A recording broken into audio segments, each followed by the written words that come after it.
SMS ಶಾಲೆಯ ಪ್ರಾಂಶುಪಾಲರು, ಎಲ್ಲ ಶಿಕ್ಷಕ ಮತ್ತು ಶಿಕ್ಷಕೇತರ ಸಿಬ್ಬಂದಿಗಳು ಮತ್ತು ವಿದ್ಯಾರ್ಥಿಗಳ ಪರವಾಗಿ ಶಾಲೆಯ ಅಗಸ್ತ್ಯ ತಂಡದವರಿಂದ ತಮಗೆಲ್ಲರಿಗೂ ಹೃದಯಾಳದ ನಮನಗಳು. ಈ ವಿಡಿಯೋದಲ್ಲಿ ನಾವು ಶ್ರೀ ಅರಮೇರಿ ಕಳಂಚೇರಿ ಮಠದ ಹಿನ್ನೆಲೆಯನ್ನು ತಿಳಿಸಲು ಹೆಮ್ಮೆ ಪಡುತ್ತೇವೆ. ಕೊಡಗು ಜಿಲ್ಲೆಯ ವಿರಾಜಪೇಟೆ ತಾಲೂಕಿನಿಂದ ಕೇವಲ 7 ಕಿಲೋಮೀಟರ್ ದೂರದಲ್ಲಿರುವ ಅರಮೇರಿ ಗ್ರಾಮದ ಅತ್ಯಂತ ಸುಂದರವಾದ ಪರಿಸರದಲ್ಲಿ ಶ್ರೀ ಕಳಂಚೇರಿ ಮಠವು ನೆಲೆ ನಿಂತಿದೆ. ಕೊಡಗಿನ ಅರಸನಾಗಿದ್ದ ಹಾಲೇರಿ ವಂಶದ 4ನೆಯ ದೊರೆ ಶ್ರೀ ಸಿರಿಬಾಯಿ ದೊಡ್ಡ ವೀರರಾಜ ಒಡೆಯರ್ ಇವರು ತನ್ನ ತಂಗಿಯಾದ ನೀಲಮ್ಮಾಜಿಯವರನ್ನು ಅರಮೇರಿ ಗ್ರಾಮದ ನಾಯಕಂಡ ಉತ್ತುವಿಗೆ ವೀರಶೈವ ದೀಕ್ಷೆ ಕೊಡಿಸಿ ಚನ್ನಬಸಪ್ಪನಿಂದ ಅಭಿದಾನವಿಡಿಸಿ ಮದುವೆ ಮಾಡಿಸಿದರು. ಆದರೆ ಅವರ ದಾಂಪತ್ಯ ಹೆಚ್ಚು ಕಾಲ ಉಳಿಯಲಿಲ್ಲ. ಚನ್ನಬಸಪ್ಪನವರು ಮದುವೆಯಾದ ಕೆಲವೇ ವರ್ಷಗಳಲ್ಲಿ ಸ್ವರ್ಗಸ್ಥರಾದರು. ಅವರಿಗೆ ಮಕ್ಕಳಿರಲಿಲ್ಲ. ತನ್ನ ಪತಿಯು ದೈವಾಧೀನರಾದ ಬಳಿಕ ನೀಲಮ್ಮಾಜಿಯವರು ಅರಮನೆಯಲ್ಲಿ ಇರಲು ಒಪ್ಪಲಿಲ್ಲ. ಚಿಕ್ಕ ವಯಸ್ಸಿನಲ್ಲಿ ವಿಧವೆಯಾದ ಅವರಿಗೆ ಸದ್ಬೋಧನೆ ಮಾಡಲು ರಾಜರು 1690 ಸುಮಾರಿನಲ್ಲಿ ಅರಮೇರಿಯಲ್ಲಿ ಮಠ ಸ್ಥಾಪಿಸಿ ಶಿವಾನಂದ ಸ್ವಾಮಿಗಳು ದಿನವೂ ಬಂದು ಉಪದೇಶ ನೀಡುವ ವ್ಯವಸ್ಥೆ ಮಾಡಿದರು. ನಂತರ ನೀಲಮ್ಮಾಜಿಯವರ ವಾಸಸ್ಥಳ ಬೆಪ್ಪುನಾಡು ಅರಮನೆಕೆರಿ ಗ್ರಾಮವು ಕಾಲಕ್ರಮೇಣ ಜನರ ಆಡು ಭಾಷೆಯಲ್ಲಿ ಅರಮೇರಿಯಾಗಿ ಪ್ರಸಿದ್ಧಿಯಾಯಿತು. ಶ್ರೀಮಠವು ಪೂಜ್ಯ ಶ್ರೀ ಸೋಮಶೇಖರ ಸ್ವಾಮಿಗಳು ಆಳರಸರಿಗೆ ಮಾರ್ಗದರ್ಶಕರಾಗಿದ್ದು ಜನಾನುರಾಗಿಗಳಾಗಿದ್ದುದನ್ನು ಕಂಡು ಹಾಲೇರಿ ವಂಶದ 2ನೇ ಲಿಂಗರಾಜ ಒಡೆಯರು ಶ್ರೀಮಠದ ಕಾರ್ಯ ವಿಸ್ತರಣೆಗಾಗಿ 1812ರಲ್ಲಿ ಜಹಗೀರು ಜಮೀನುಗಳನ್ನು ನೀಡಿ ಪ್ರೋತ್ಸಾಹಿಸಿದರು.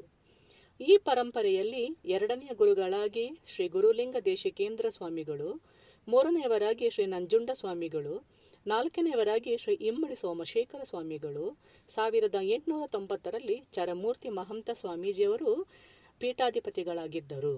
ನಂತರ ತಮ್ಮ ಶಿಷ್ಯರಾದ ಚಿಕ್ಕ ಮಹಂತ ಸ್ವಾಮೀಜಿಯವರಿಗೆ ವಿರಾಜಪೇಟೆಯ ದೊಡ್ಡ ಮಠದ ಉಸ್ತುವಾರಿಯನ್ನು, ಗುರುಬಸಪ್ಪ ಸ್ವಾಮೀಜಿಯವರಿಗೆ ಚಿಕ್ಕ ಮಠವನ್ನು ಮತ್ತು ಅರಮೇರಿಯ ಶ್ರೀ ಕಳಂಚೇರಿ ಮಠದ ಉಸ್ತುವಾರಿಯನ್ನು ಶ್ರೀ ಶಾಂತಮಲ್ಲ ಸ್ವಾಮೀಜಿಯವರಿಗೆ ನೀಡಿದರು.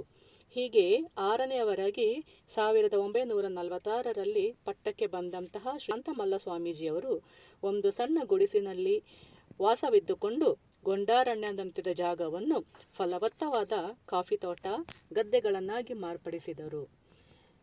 ಈಗ ಪೂಜ್ಯರ ಕಿರುಪರಿಚಯ. ಪೂಜ್ಯರು ಸೋಮವಾರಪೇಟೆ ತಾಲೂಕಿನ ನಿಡ್ತ ಗ್ರಾಮದಲ್ಲಿ 1914ರಲ್ಲಿ ಜನಿಸಿದರು. ತಂದೆ ಚನ್ನಬಸಪ್ಪ, ತಾಯಿ ಶಾಂತಮ್ಮ. ಪೂಜ್ಯರಿಗೆ 6 ಅಣ್ಣ ತಮ್ಮಂದಿರು ಮತ್ತು ಒಬ್ಬಳು ತಂಗಿ ಇದ್ದರು. ಸ್ವಾಮೀಜಿಯವರು ಕಾಲ್ನಡಿಗೆಯಲ್ಲೇ ತುಮಕೂರಿನವರಿಗೆ ಪ್ರಯಾಣ ಬೆಳೆಸಿ ಶ್ರೀ ಸಿದ್ಧಗಂಗಾ ಮಠದಲ್ಲಿ ಗುರು ಉದ್ದನ ಶಿವಯೋಗಿ ಸ್ವಾಮೀಜಿಯವರಿಂದ 1930ರಲ್ಲಿ ವಿದ್ಯಾಭ್ಯಾಸ ಪಡೆದರು. ನಂತರ 1946ರಲ್ಲಿ ತಮ್ಮ ಗುರು ಚರಮೂರ್ತಿ ಮಹಂತ ಸ್ವಾಮೀಜಿಯವರಿಂದ ಸನ್ಯಾಸತ್ವ ದೀಕ್ಷೆ ಪಡೆದು 6ನೇಯವರಾಗಿ ಶ್ರೀ ಕಳಂಚೇರಿ ಮಠದ ಪೀಠಾಧಿಪತಿಗಳಾದರು. ಹೀಗೆ 6ನೇಯವರಾಗಿ ಪಟ್ಟಕ್ಕೆ ಬಂದ ಪೂಜ್ಯ ಶ್ರೀ ಶಾಂತಮಲ್ಲ ಸ್ವಾಮಿಗಳು ಶ್ರೀಮಠವನ್ನು ಆಧ್ಯಾತ್ಮಕದ ಜೊತೆಗೆ ಶೈಕ್ಷಣಿಕವಾಗಿಯೂ ಸಾಮಾನ್ಯ ಜನರಿಗೆ ಮುಕ್ತಗೊಳಿಸಿದರು. ಕಳಂಚೇರಿ ಮಠವು ಆಧ್ಯಾತ್ಮಿಕ ಕ್ಷೇತ್ರವಾಗಿಯೂ ಶೈಕ್ಷಣಿಕ, ಸಾಮಾಜಿಕ ಕ್ಷೇತ್ರದಲ್ಲಿ ಪ್ರತಿಷ್ಠಿತ ಸ್ಥಾನವನ್ನು ತನ್ನದಾಗಿಸಿಕೊಂಡು ಜನಮನ್ನಣೆ ಪಡೆದಿದೆ. ಶ್ರೀಮಠದ ಹಿನ್ನೆಲೆಯನ್ನು ಆಲಿಸಿದ ತಮಗೆಲ್ಲರಿಗೂ ಹೃತ್ಪೂರ್ವಕವಾದ ಧನ್ಯವಾದಗಳು.